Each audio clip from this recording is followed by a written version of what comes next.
झीनक यादव जिंदाबाद जिंदाबाद जिंदाबाद, झीनक यादव जिंदाबाद जिंदाबाद जिंदाबाद, चुनाव निशान करनी जिंदाबाद जिंदाबाद जिंदाबाद। हमारा प्रधान कैसा हो, झीनक यादव जैसा हो, जन जन की है यही पुकार, झीनक यादव अब की बार, जन जन की है यही पुकार, झीनक यादव अब की बार।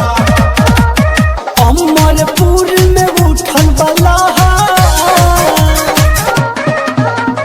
अमरपुर में उठल वाला हर बतिया जानी भुलई हम हर करनी तो लगई है, झीनक यादव के जितई है।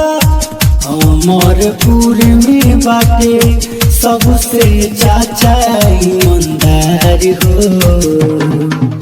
नेता न घर के बेटा हुए बतिया जानी भुलई हम हर करनी तो लगई है, झीनक यादव के जितई। वक्त है परिवर्तन का, झीनक यादव के समर्थन का, वक्त है परिवर्तन का, झीनक यादव के समर्थन का।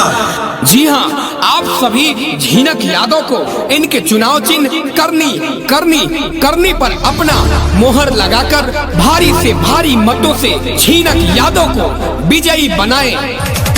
झीनक यादव जी के अच्छा व्यवहार बा, जात पात के भेद न करे सबसे व्यवहार बा।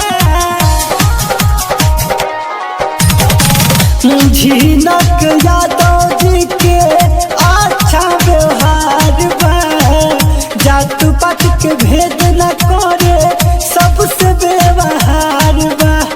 अब की बारी देही जमा का गाँव के विकास करवई हम हर करनी पलवई है, झीनक यादव के जितई। ग्राम सभा अंबरपुर से प्रधान पद हेतु कर्मठ सुयोग एवं संघर्षशील प्रत्याशी रविंद्र यादव उर्फ झीनक यादव जी को आप सभी अपना बहुमूल्य वोट देकर विजयी बनाएं। जी हाँ, इनका चुनाव निशान करनी है, जी हाँ करनी, अपना बहुमूल्य वोट देकर विजयी बनाएं।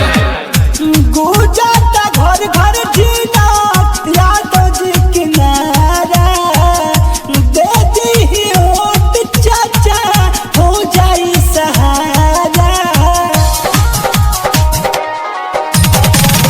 गुजरता घर घर झीनक यादव जी के नारा, दे दी वोट चाची हो जाई सहारा।